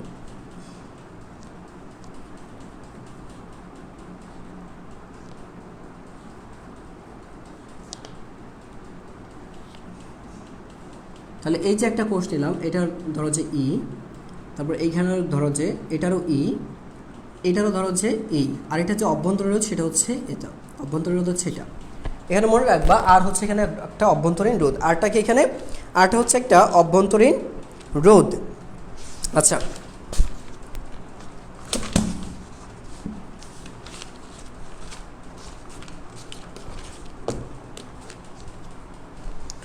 আচ্ছা তারপর দেখো এখানে একটা রোধ দিয়ে দিচ্ছি আমরা, এখানে একটা রোধ দিয়ে দিলাম, এটা হচ্ছে একটা রোধ। এর ভেতর দিয়ে যেহেতু পজিটিভ প্রান্ত এটা, তাহলে আমরা ধরে নিতে পারি এই ভেতর দিয়ে যে কারেন্টটা প্রবাহিত হচ্ছে সেটা হচ্ছে আই, আই পরিমাণ প্রবাহিত হচ্ছে। তাহলে এটা হচ্ছে একটা শ্রেণী, এটা হচ্ছে কি শ্রেণী সমবায়, শ্রেণী সমবায়। তো শ্রেণী সমবায় সংজ্ঞাটা যদি লিখতে চাই আমরা, আমরা সবাই জানি যে যদি এমন হয় যে কতগুলি কোষের প্রথমটির, ধরো দেখো কতগুলি কোষের প্রথমটি ঋণাত্মক প্রান্তের সাথে দ্বিতীয়টি ধনাত্মক প্রান্ত, দ্বিতীয়টি ঋণাত্মক প্রান্তের সাথে তৃতীয়টি ধনাত্মক প্রান্ত, এরকমভাবে একের পর এক কোষ যুক্ত করে যে সমবায় তৈরি করা হয় সেই সমবায়কে বলা হয় কি, বলা হয় শ্রেণী সমবায়, কোষের শ্রেণী সমবায়। আমি এগেন বলছি, যদি এমন হয় যে কতগুলি কোষের প্রথমটি ঋণাত্মক প্রান্তের সাথে দ্বিতীয়টি ধনাত্মক প্রান্ত, দ্বিতীয়টি ঋণাত্মক প্রান্তের সাথে তৃতীয়টি ধনাত্মক প্রান্ত, তৃতীয়টি ঋণাত্মক প্রান্তের সাথে চতুর্থটি ধনাত্মক প্রান্ত, একের পর এক যুক্ত করে যে সমবায় তৈরি করা হয় সেই সমবায়কে বলা হয় শ্রেণী সমবায়। তোমরা সুন্দর করে বই থেকে সংজ্ঞাটা লিখে দেবা, নোট করার সময় সংজ্ঞাটা অবশ্যই লিখে নিও নিজেরা। এখন এই ক্ষেত্রে তোমার কি কি হবে, এই কোষে তোমার ডিফারেন্সটা কি বুঝতে পারছো? এই কোষ থেকে আমরা কি পাবো দেখো, মূলত হচ্ছে অনেকগুলো কোষ থাকবে এখানে। এই কোষের যেটা হবে তোমার, আমার এখান থেকে যে তুল্য এটা বের করতে হবে। ধরো হচ্ছে এটা শ্রেণী ইএস যদি করি, এখানে দেখো সবগুলো কোষকে আমি যদি যুক্ত করি, এখানে দেখো ই প্লাস হচ্ছে ই প্লাস হচ্ছে ই প্লাস হচ্ছে E plus dot dot dot dot, ধরো যে এখানে প্লাস হচ্ছে ই এন, মানে কি এন সংখ্যক যুক্ত করে দিলাম। আমি যদি এখান থেকে এন সংখ্যক যুক্ত করি কোষ, দেখো এন সংখ্যক কোষ আমি যুক্ত করলাম। তো এন সংখ্যক যুক্ত করে দিলে যেহেতু সবগুলো সমমানের, সবগুলো কি আছে এখানে, এখানে শর্ত কি সমমানের, শর্ত হচ্ছে কি সমানের কোষ যুক্ত, আচ্ছা যুক্ত করা আছে এক, যেহেতু হচ্ছে কোষের সংখ্যা হচ্ছে এন, কোষের সংখ্যা নিয়েছি কত, কোষের সংখ্যা হচ্ছে এন, কোষের সংখ্যা হচ্ছে এন। আরেকটা বিষয় এখানে এখানে হচ্ছে পরিবাহী রোধ, দেখো পরিবাহী রোধ দিয়েছি এখানে, পরিবাহী রোধ হচ্ছে আর, তারপর হচ্ছে কোষের অভ্যন্তরীণ রোধ, কোষের অভ্যন্তরীণ রোধ, কোষের অভ্যন্তরীণ রোধ হচ্ছে স্মল আর হচ্ছে তোমার হচ্ছে যেটা পাচ্ছ, আর এখানে পঞ্চম হচ্ছে তড়িৎ প্রবাহিত, বর্তনীর প্রবাহ, তো বর্তনীর যে প্রবাহ সেটা হচ্ছে আই। আচ্ছা, তো শ্রেণীটা আছে এরকম। তাহলে এন সংখ্যক আছে, তার মানে কি এন সংখ্যক, তার কী হবে যখন, মানে যদি তুমি দেখো 5টা 10 আছে, মানে 10 + 10 + 10 + 10, কয়টা 10 আছে, 4টা, তাহলে আমি কেন 10 যোগ 10 যোগ 10 যোগ 10 না লিখে আমি লিখতে পারি 4 ইন্টু 4 বা 4 ইন্টু 10 লিখতে পারি 10। 4টা 10 টাকা নোট আছে মানে কি তুমি 10 যোগ 10 যোগ 10 এরকম যোগ না করে তুমি 4 ইন্টু 10 লিখতে পারো। তো আমি কী করলাম, এন সংখ্যক আছে ই, এন সংখ্যক যদি ই থাকে তার মানে কি ই এর সাথে এন গুণ করে দিলে পেয়ে যাবো এন ই, আর এন ই হচ্ছে মোট তড়িৎচালক শক্তি। এটার মধ্যে কি আছে, মোট তড়িৎচালক শক্তি। আচ্ছা এবার এটা যদি হয়, এবার দেখো এই যে রোধগুলি আছে কীভাবে শ্রেণীতে, এই রোধগুলি কীভাবে আছে, তাহলে দেখো কোষের অভ্যন্তরীণ রোধ, কোষের অভ্যন্তরীণ রোধগুলো শ্রেণীতে যুক্ত আছে। কীভাবে আছে, শ্রেণীতে যুক্ত। তো শ্রেণীতে যুক্ত থাকলে তুল্যরোধ তো বোঝো, শ্রেণীতে যুক্ত থাকলে তুল্যরোধ কত হবে দেখো, তাহলে তুল্যরোধ হবে হচ্ছে ধরো যে RS, তুল্যরোধ হচ্ছে RS সমান কত হবে, R প্লাস সবগুলো যদি আর দেখো R plus R dot dot dot dot plus কত হবে, এখানে হবে আর এন সংখ্যক রোধ আছে। এইটা তো সমান পরিমাণে, এখানে কি সমান পরিমাণ না, সবগুলোর মধ্যে অভ্যন্তরীণ রোধ দেখো সমমানের, সবগুলোর অভ্যন্তরীণ রোধ কিন্তু সমান। কোষের মানে হচ্ছে সমমানের কোষযুক্ত আছে, আর হচ্ছে সমমানের অভ্যন্তরীণ রোধ বিশিষ্ট কোষ আছে। তো অভ্যন্তরীণ রোধ এই জন্য এখান থেকে কি পাবো আমরা, এন আর, তাহলে এখানে পাবো হচ্ছে আমরা এন, দেখো এন আর পাবো। আচ্ছা এটা গেল। এবার বর্তনীর তড়িৎচালক সূত্র যদি বের করতেছে দেখো, তাহলে বর্তনীর এক্ষেত্রে বর্তনীর মূল প্রবাহ, তা বর্তনীর মূল প্রবাহটা আসবে হচ্ছে মূল প্রবাহ আই সমান হচ্ছে মোট শক্তি ডিভাইড বাই হচ্ছে মোট রোধ। দেখো তো মোট শক্তি কত আছে এখানে দেখো তো, মোট শক্তি হচ্ছে এন ই, মোট শক্তি আছে কত এন ই, এটা হচ্ছে এনার্জি। আর মোট রোধ কত আছে দেখো, মনে রাখবা একটা নোট মনে রাখবা যে এখানে কি আছে, বহিবর্তনীর রোধ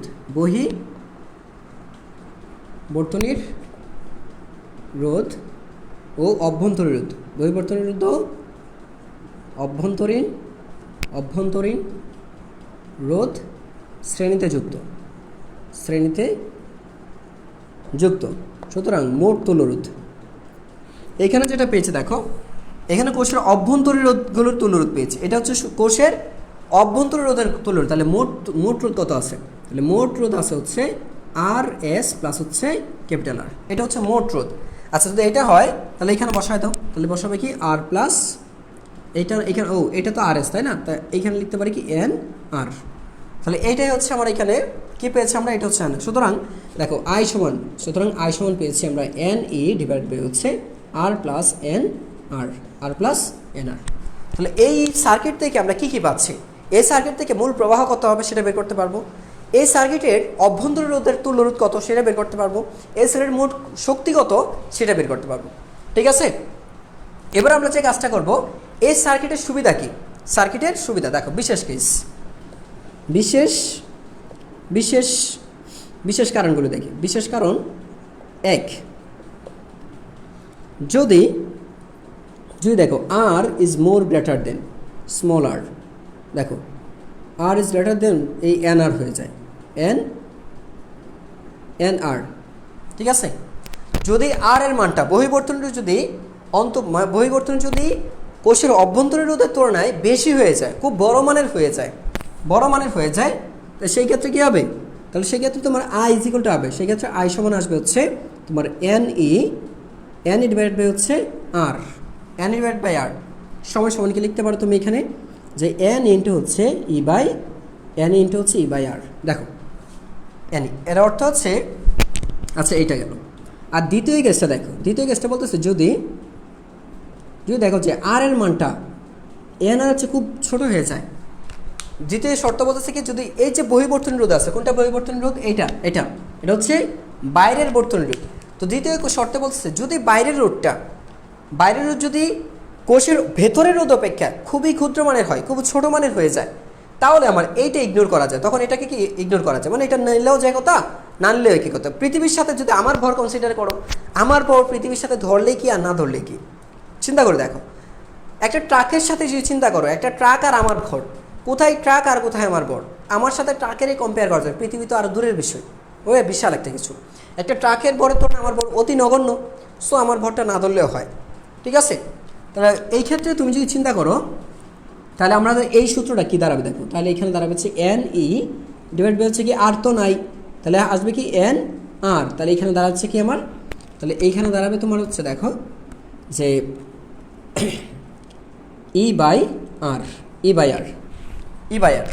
এর মানে কি বোঝাচ্ছে দেখো, তো প্রথম শর্ত মধ্যে দেখো যদি কোনো একটা বর্তনীর দেখো কি যে যদি আর এর মানটা বড় হয়, যদি আর এর মানটা বড় হয়, এই যে এখানে দেখতে পাচ্ছ না একটা কোষের যে ই বাই আর হচ্ছে একটা কোষের ভেতর দিয়ে কী পরিমাণ তড়িৎ প্রবাহিত হয়, একটা কোষের প্রতিতে তো এই পরিমাণ তড়িৎ প্রবাহিত হয়, তার মানে এন সংখ্যক কোষ যদি যুক্ত থাকে ব্যাটারির সাথে, এন সংখ্যক কোষ যদি ব্যাটারি মানে হচ্ছে এন সংখ্যক কোষ যদি তুমি সাজাও শ্রেণীতে, তাহলে তড়িৎ প্রবাহ পাবে কি একটা কোষের চেয়ে এন গুণ বেশি পরিমাণে পাবা, একটা কোষের চেয়ে এন গুণ বেশি পাবা। বাট যদি তুমি দেখো যে যদি আর এর মানটা খুব ছোট হয়ে যায়, কোষের মান যদি বড় হয়ে যায়, কোষের রোধ যদি বেশি হয়ে যায়, তাহলে দেখা যাবে কি তার মানে সম্পূর্ণ বর্তনী দিয়ে শুধুমাত্র একটা কোষের সমপরিমাণ তড়িৎ প্রবাহিত হবে, একটা কোষের সমপরিমাণ তড়িৎ প্রবাহিত হবে। এখন যদি প্রশ্ন করে যে কোনটি সুবিধাজনক, তার মানে আমি কোনটা নেব বলো তো, এই সার্কিটটা।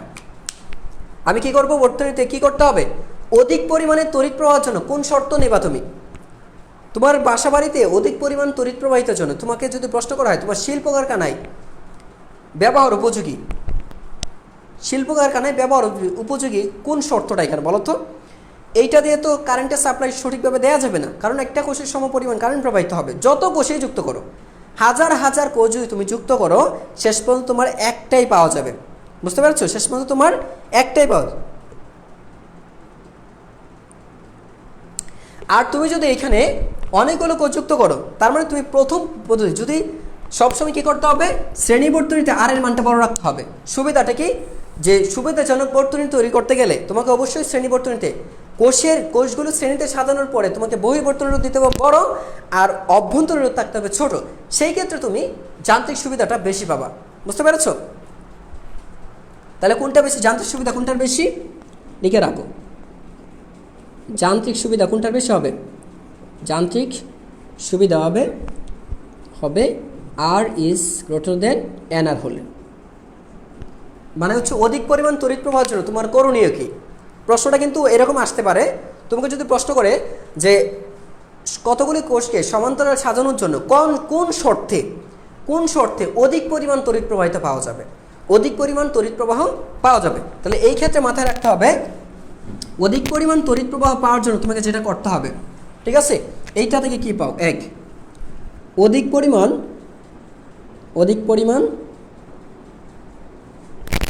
তড়িৎ প্রবাহ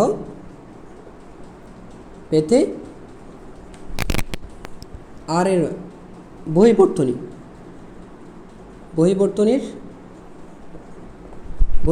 রোধ মানে আর বহির্বর্তনীর রোধ বাড়াতে হবে,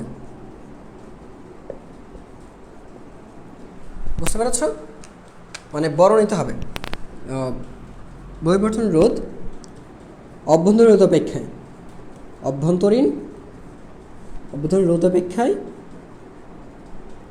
বৃহত্তর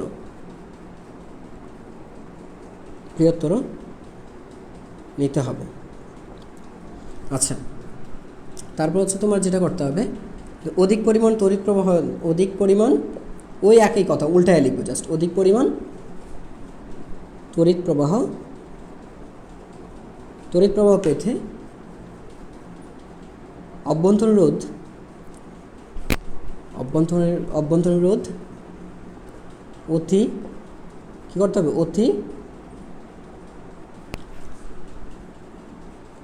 অতি নগণ্য বিবেচনা করতে হবে,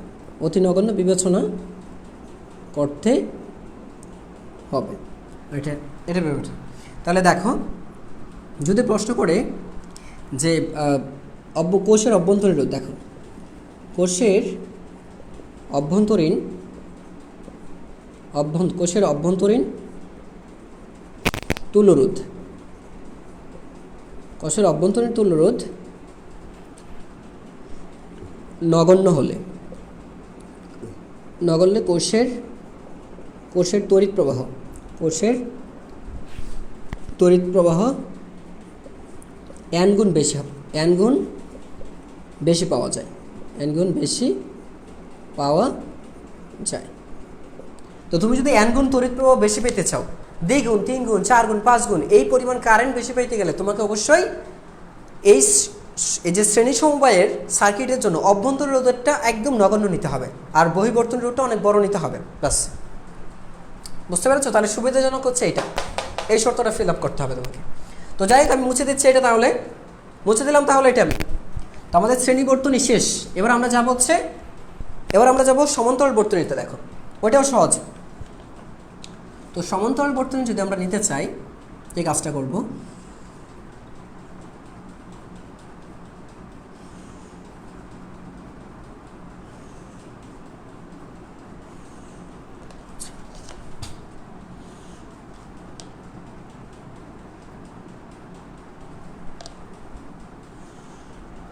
আচ্ছা, তো ধরো যে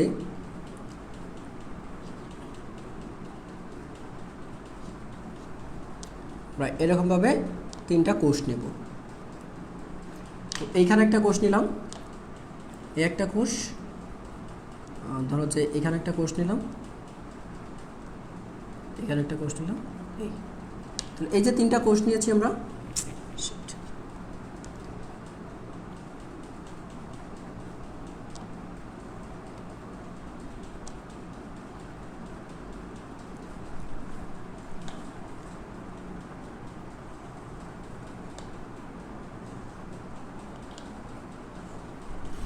একটা বিষয় মাথায় রাখবা যে এখানে কিন্তু আমি দিছি কি এরকম যে দিতে হবে এমন কোনো শর্ত নাই, ডিজাইন করতে হবে এমন কিছু দরকার নেই। তুমি চাইলে এটা নিচেও দিতে পারতা, আমি একটু দিয়েছি লিখার সুবিধার্থে। এতে করে কি করতে পারবো, এটা তড়িৎচালক শক্তি ই, এটার তড়িৎচালক শক্তি ই, এটারও তড়িৎচালক শক্তি ই। তাহলে এটার অভ্যন্তরীণ রোধ কত হচ্ছে আর, এটার অভ্যন্তরীণ রোধ হচ্ছে আর, এটার অভ্যন্তরীণ রোধ হচ্ছে আর। এবার এইটার ভেতর দিয়ে যে কারেন্টটা যাচ্ছে, এর ভেতর দিয়ে যে কারেন্টটা যাবে, এখন দেখো এটা তো পজিটিভ প্রান্ত, কোনটা পজিটিভ এখানে দেখো, এটা পজিটিভ, এটা হচ্ছে নেগেটিভ, এটা পজিটিভ, এটা নেগেটিভ, এটা পজিটিভ, এটা হচ্ছে নেগেটিভ। তো সেই অর্থে আমি বলতে পারি কারেন্ট প্রবাহিত এইভাবে। আচ্ছা, এখানে একটা রোধ দিছি আমরা, একটা বহির্বর্তনী রোধ আছে এখানে, এটা হচ্ছে কি আর। তো এবার এদিক দিয়ে কারেন্টটা প্রবেশ করবে, এদিক দিয়ে ঢুকবে, এদিক দিয়ে বের হবে। এবার চিন্তা করে দেখো এই বর্তনী কাকে বলে। আমি যদি এখানে বলি এই বর্তনীটা কি, এই বর্তনী কাকে বলে সেটা যদি বলি, দেখো এখানে হচ্ছে সমমানের কোষযুক্ত করা কোষের সংখ্যা n, পরিবাহীর রোধ আর, কোষের অভ্যন্তরীণ রোধ হচ্ছে আর, বর্তনীর প্রবাহ হচ্ছে আর। বর্তনীর রোধ ও অভ্যন্তরীণ রোধ শ্রেণীতে যুক্ত, এটা মাথায় রাখতে হবে যে বর্তনীর রোধ, এই কথাটা কিন্তু সবসময় সমান, যেখানে হবে কি আরপি, এখানে আসবে কি আরপি, যে বর্তনীর রোধ ও অভ্যন্তরীণ রোধ শ্রেণীতে যুক্ত, এটা সবসময় থাকবে। আচ্ছা, তাহলে এই ক্ষেত্রে দেখো কোষগুলো দেখে সমসংখ্যক, আচ্ছা সমমানের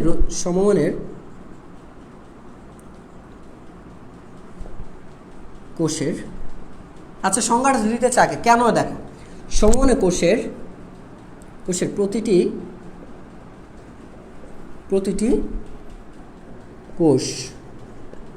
কোষ দুটি সাধারণ বিন্দুর মাঝখানে, দুটি সাধারণ বিন্দুর মাঝে যুক্ত থাকায়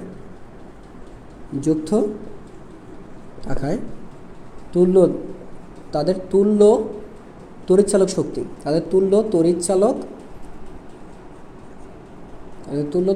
শক্তি, যে কোনো একটির সমান। এই কথাটার তাৎপর্যটা কি, কারা বুঝো না এই কথাটা? দেখো আমি কি, এই যে দেখো এইটা যদি এ বিন্দু হয়, আমি কিছুক্ষণ আগে ব্যাখ্যা দিয়েছিলাম ইলেকট্রিক্যাল পয়েন্ট, এটা যদি তোমার এ বিন্দু হয় তাহলে তোমার এইখান থেকে এইটাও এ, মানে যতদূর পর্যন্ত বিস্তৃত করা যায় একটা বিন্দু, তুমি যতদূর পর্যন্ত বাধা না পাচ্ছ চারিদিকে তুমি ইলেকট্রিক ফিল্ডের মতো, ইলেকট্রিক ফিল্ড যেমন চারদিকে একটা, মানে তুমি তো একটা চুম্বক রাখো আর চারপাশে লোহার গোড়া ছড়িয়ে দাও, তাহলে চারপাশ থেকে লোহার গোড়াগুলিকে আকর্ষণ করতে পারবে ওই চুম্বকটা, চারপাশ থেকে লোহার গোড়াগুলো তার দিকে দৌড়ে আসবে। ঠিক একই ক্ষেত্রে এখানে বিবেচনা করতে পারো যে এই যে পয়েন্টটা এ, এই পয়েন্ট কিন্তু একদম এই পর্যন্ত এ, এই পয়েন্টটা কোথায় আসছে, একদম এই থেকে, এটাও এ, এই পয়েন্টে এইদিকে আসছে কোথায় দেখছো, এই যে এই পর্যন্ত, এটাও এ। এই পয়েন্টে এইখানে গেছে কত, দেখো এটা এইখানে গেছে কোথায়, এ। তাহলে এটা কিন্তু একটা বিন্দু। আবার চিন্তা করো এখান থেকে এটা হচ্ছে বি, তাহলে এটা যদি বি বিন্দু হয় এইখানে এ যাবে যাবে যাবে যাবে যাবে এই পর্যন্ত কি, এটা হচ্ছে বি। আচ্ছা এই কাজতে এইদিকে আসছে এই পর্যন্ত, আবার এইদিকে গেছে কোন পর্যন্ত, এই পর্যন্ত। তাহলে দেখো সব কিছু মিলে কয়টা বিন্দু পাচ্ছ, দুইটা বিন্দু না? আচ্ছা তো এখানে যেহেতু মোট দুইটা বিন্দু আছে, কয়টা বিন্দু আছে, দুইটা বিন্দু। তো দুইটা বিন্দুর মাঝখানে মনে রাখবা নোট, দুটি বিন্দুর মাঝে, দুটি বিন্দুর মাঝে সর্বোচ্চ একটি বিভব থাকে, সর্বোচ্চ একটি বিভব পার্থক্য থাকে।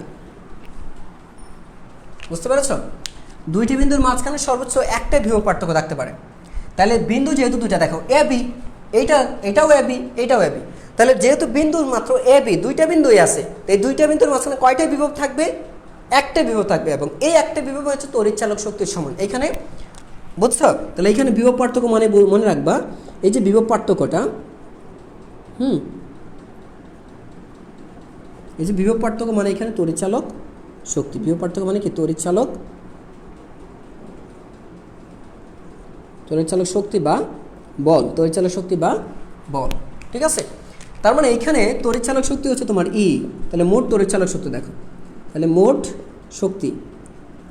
শক্তি হচ্ছে ইপি সমান্তরাল। তো ইপি মানে কি, একটার সমান। ইপি মানে কি, একটার সমান। ওই যে বললাম শ্রেণীতে আছে মানে মোট শক্তিটা যে কোনো একটার সমান হবে, যে কোনো একটার সমান হবে। আচ্ছা এরপর দেখো, এটা গেল। এরপরে দেখো রোধগুলি, অভ্যন্তরীণ রোধগুলি কীভাবে আছে, অভ্যন্তরীণ রোধগুলো সমান্তরালে থাকায় তুল্যরোধ আসবে কত, সমান্তরালে থাকায় তুল্যরোধ আসবে হচ্ছে 1/rp। 1/rp সমান হচ্ছে 1/r1, আচ্ছা 1/r প্লাস হচ্ছে 1/r প্লাস হচ্ছে 1/r প্লাস হচ্ছে dot dot dot dot plus হচ্ছে n/r। এখানে লিখবো কি আমি 1/rn। তার মানে বুঝছো কি, m সংখ্যক রোধ আছে। যদি এইটা এইভাবে থাকে তাহলে দেখো এইটাকে কি লিখতে পারো তুমি, দেখো সবগুলো তো 1 আছে তাই না? যদি সবগুলো যদি 1 থাকে তাহলে এখানে তোমার কিন্তু লিখতে পারো কি, যে 1/rp সমান লিখতে পারো হচ্ছে, একটু লক্ষ্য করে দেখো, যদি এরকম থাকতো একটু লক্ষ্য করো, 1/rp সমান 1/r প্লাস হচ্ছে 1/r সমান কি হইতো, কমন নিতে কি আর কমন নিতা, ঠিক আছে? তাহলে আসতো কি 1 + 1 আসতো, তাহলে কি দাঁড়াইতো আর, তাহলে 1/rp সমান দাঁড়াইতো কত, 2/r। এখানে 2/r দাঁড়াইছে কারণ দুইটা আছে। এরকম যদি n সংখ্যক থাকতো, এই দুইয়ের পরিবর্তে n সংখ্যক যদি থাকতো, তার মানে কি n/r হয়ে যেত। n সংখ্যক থাকলে কি হয়ে যেত, n/r। আবার বলছি, দুইটা আছে বিধে এরকম হয়েছে, তিনটা থাকলে তো কি হইতো, তিনটা থাকলে কি হইতো, যদি এখানে থাকতো 1/r তাহলে কি আসতো, আরেকটা n যুক্ত হইতো, 1 যুক্ত, তখন হইতো কি 3/r। এরকম যদি n সংখ্যক থাকে, 10টা থাকে তাহলে 10/r, 15টা থাকলে 15/r, যদি 20টা থাকে তাহলে 20/r, 50টা থাকলে 50/r, 100টা থাকলে 100/r। তাহলে n সংখ্যক থাকলে কি n/r, n সংখ্যক থাকলে হবে n/r। ঠিক এরকমভাবে কি হবে, n সংখ্যক থাকলে n/r হবে। তো আমি কি লিখবো এখানে, n/r কত হবে, সরি স্মল r হবে এখানে, n/r। সুতরাং হচ্ছে rp, সুতরাং rp সমান কত হবে, সুতরাং rp সমান হচ্ছে এবার r/n। rp সমান কত হবে, r/n। তাহলে আমরা তুল্যরোধ পেয়ে গেলাম, আমরা এবার তুল্যরোধটা পেয়ে গেলাম যে সমান্তরালের এই যুক্ত তুল্যরোধ কত। এবার এইগুলো তো আছে, এগুলো তো আগে লিখছো মনে হয়, শর্ত যা ছিল আগের মতো করে। আচ্ছা আর বর্তনী কীভাবে থাকবে, সমান্তরালে থাকবে। যদি সমান্তরালে থাকে তার মোট রোধ কত এবার, সুতরাং দেখো, সুতরাং প্রবাহ, মূল প্রবাহ মানে কি, বর্তনীর প্রবাহ। তো মূল প্রবাহ I সমান হচ্ছে কি জানি আমরা, মোট শক্তি ডিভাইডেড বাই হচ্ছে মোট রোধ, মোট শক্তি ডিভাইডেড বাই মোট রোধ। তাহলে দেখো মোট শক্তি কত আছে E, আর মোট রোধ কত আছে rp প্লাস হচ্ছে r কত আছে, দেখো এই সবগুলো মিলে কত পাইছো, rp, সবগুলো মিলে পাইছি rp, আর এখানে rp এর সাথে এটা কীভাবে আছে, বিষয়টা হচ্ছে কি এরকম, এই তিনটা মিলে কত পেয়েছো তুমি, rp, এই তিনটা মিলে পেয়েছি আমরা rp। আর এটার সাথে এখানে যুক্ত আছে কি, শুধুমাত্র কি আছে আর। তাই আর পি আর শ্রেণীতে আছে, আর পি এবং আর শ্রেণীতে আছে, তাহলে কি আছে ই ডিভাইড বাই হচ্ছে আর পি প্লাস আর। তো এটাকে লিখতে পারি কি ই ডিভাইড বাই হচ্ছে কত লিখতে পারি, এই আর পি মানে কি, এই আর পি মানে হচ্ছে তোমার আর বাই এন প্লাস কত আছে আর। সো এটাকে লিখতে পারো তুমি যদি লসাগু করো, তাহলে এই যে দেখো ই ডিভাইডেড বাই হচ্ছে লসাগু করলে এখানে হয়ে যাবে তোমার হচ্ছে R plus n r divide by হচ্ছে এন। সুতরাং আই সমান যেটা দাঁড়াবে, এন চলে যাবে উপরে, তাহলে থাকবে কি এন ই ডিভাইড বাই হচ্ছে আর প্লাস এন আর। তাহলে তড়িৎ প্রবাহ হচ্ছে কি এটা, তড়িৎ প্রবাহ কত হবে এটা হয়ে যাবে। তাহলে কোনো একটা যদি আমরা সমান্তরালে কোষের সমবায় ঘটাতে চাই, তাহলে সমান্তরালে কোষের সমবায়ের জন্য কারেন্ট হবে হচ্ছে এন ই ডিভাইডেড বাই হচ্ছে অভ্যন্তরীণ রোধ ইন্টু হচ্ছে এন আর, এন আর অভ্যন্তরীণ রোধ ইন্টু হচ্ছে কি এন আর হবে। তাহলে দেখো এটা মুছে দেই, এবার এটা মুছে দিলাম। আচ্ছা, তো যদি এটা মুছে দেই, এটা তো তুল্য রোধ বের করছি নর্মালি। তাহলে এবার শর্ত দেখো, শর্তটা কি আসে, শর্ত কি বিশেষ কারণ। যদি এইটা হয়, যদি আমার এবার কি শর্ত দেখো, এবার হচ্ছে আমার বিশেষ কারণগুলি দেখব। যদি দেখি এটা হয়, তাহলে আমার সূত্র তো আমার এটা জানি না, তাহলে কি দাঁড়াবে দেখো, তাহলে এখানে যেটা হওয়ার কথা যে দেখা যাচ্ছে যেহেতু এটা, তাহলে এন ই ডিভাইড বাই হচ্ছে কত আছে আর প্লাস এন আর। আমি বলে দিচ্ছে কি যে আর হচ্ছে বড়, এখানে বলছে কি যে এখানে তোমার কিন্তু আছে দেখো যে এখন এন আর লাগবে না, এখন তো এন আর নাই। তো আর যদি আর অপেক্ষা এই আর যদি এই আর অপেক্ষা বড় হয়, যদি বড় হয় তাহলে এই আর তো কাউন্ট হবে না, তাহলে কি থাকবে এন ই ডিভাইড বাই কি 0 প্লাস হচ্ছে এন আর থাকবে। এর মানে হচ্ছে এন ই ডিভাইড বাই হচ্ছে এন আর সমান হচ্ছে ই বাই আর। কি আসছে ই বাই আসছে, শুধুমাত্র কি দাঁড়াচ্ছে দেখো, কাটাকাটি করে গেলে শুধুমাত্র ই বাই আর। দেখো বুঝছো কিনা, খুবই সহজ। এবার এই কারণটাতে গেল, এবার এইটা দেখো। এবার বলছে যদি বহিবর্তন রোধটা, বহিবর্তন রোধ মানে কি, যদি এই রোধের মানটা তোমার এবার বড় হয়ে যায়, ছোট হয়, যদি এই রোধের মানটা ছোট হয়ে যায় তাহলে কি দাঁড়াবে দেখো, যদি দাঁড়ায় তাহলে এখন কি দাঁড়াবে, দ্বিতীয় শর্ত দেখো কেস 2 তে দাঁড়ায় যদি আর যদি এনআর মানে এটা এনআর হবে না, এটা কিন্তু আর হবে দেখো স্মল আর। তবে একটু কষ্ট করে এইখানে মনে হয় প্রথম লিখছিলাম এন ক্যাপিটাল আর দিয়েছে, যদি কেউ এন ক্যাপিটাল আর লিখে থাকো, বাই মিস্টেক আমি লিখেছি এটা, সো এটাকে স্মল আর দাও, অভ্যন্তরীণ রোধ হবে এটা। তাহলে এখানে সূত্র কি দাঁড়াবে, তাহলে আই ইজ ইকুয়াল টু দাঁড়াবে কি তোমার দেখো তো এন ই ডিভাইড বাই তুমি জানো হচ্ছে আর প্লাস এন আর। তো যেহেতু মানে বহিবর্তন রোধ হচ্ছে খুবই ছোট মানের, বহিবর্তন রোধ যদি খুব ছোট হয়, তাহলে খুব ছোট হলে কি দাঁড়াচ্ছে এন ই ডিভাইড বাই কি দাঁড়াবে, দাঁড়াবে হচ্ছে আর প্লাস 0 দাঁড়াবে। কেন, কারণ হচ্ছে ইগনোর করে, কারণ এই মান তো আমার বিবেচনা, যদি বিবেচনা না করি তাহলে সূত্র দাঁড়াবে হচ্ছে এন ইন্টু হচ্ছে দেখো ই বাই আর, ই বাই আর। তাহলে আই সমান কি দাঁড়াবে এন ইন্টু ই বাই আর।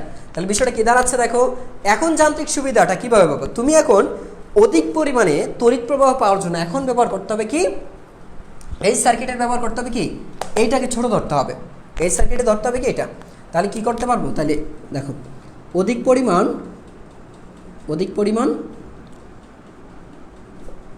তড়িৎ প্রবাহ পেতে, অধিক পরিমাণ তড়িৎ প্রবাহ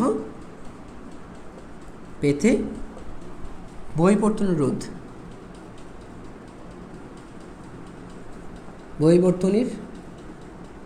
বহিবর্তন মানে হচ্ছে বহিবর্তন রোধ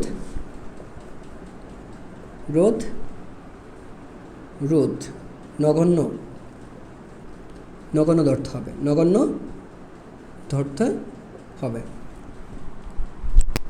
বা আচ্ছা নগণ্য ধরতে হবে, অথবা যেটা অথবা কি হবে, অথবা অভ্যন্তরীণ রোধ অপেক্ষা, অথবা অভ্যন্তরীণ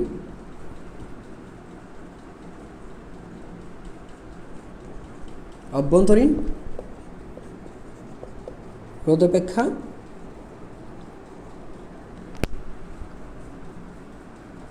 অতি ক্ষুদ্র নিতে হবে। বুঝতে পেরেছ? আর দ্বিতীয়ত হচ্ছে যে অধিক তড়িৎ প্রবাহ পাওয়ার জন্য, অধিক তড়িৎ প্রবাহ পাওয়ার জন্য অভ্যন্তরীণ রোধ। দেখো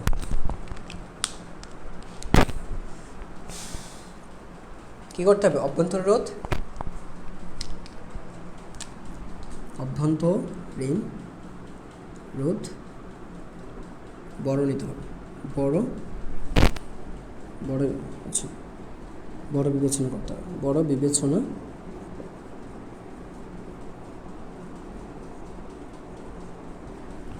করতে হবে।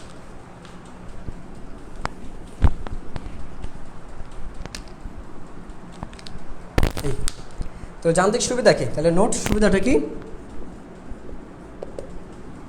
তাহলে তাহলে কি করতে হবে? তোমার করণীয় কি? অধিক, তাই সুবিধা এইখানে সুবিধা কি? তোমার সুবিধাটা কি? এখানে তোমার যে সুবিধাটা থাকবে, তোমার সুবিধা পাবা কোথায় থেকে? তোমার সুবিধা আসবে তখনই যখন দেখা যাবে আর এর মানটা অবশ্যই আর এর চেয়ে ছোট। এই সুবিধা যদি থাকে, তুমি যদি একটা বর্তনীর যেখানে মনে রাখবা, এটা কি বলি আমরা? এটা হচ্ছে বহিবর্তনী রোধ। আর কি? আর হচ্ছে এখানে বহিবর্তনী রোধ, আই হচ্ছে বহিবর্তনীর রোধ, আর এই আর হচ্ছে কি? অন্তঃবর্তনীর রোধ। আর হচ্ছে কি? অন্তঃবর্তনীর রোধ মানে কোষের রোধ। অন্তঃবর্তনীর রোধ মানে কি? অভ্যন্তরীণ রোধ। অভ্যন্তরীণ মান কার থাকে? কোষের থাকে। ঠিক আছে, এই ছিল আমাদের আজকের যে টপিকস, অর্থাৎ আমাদের যে আজকে কোর্স সম্পর্কে কোর্সের শ্রেণী বিভাগটা ছিল, আজকে আমরা কোর্সের শ্রেণী বিভাগটা শেষ করে দিয়েছি। সবাইকে ক্লিয়ার?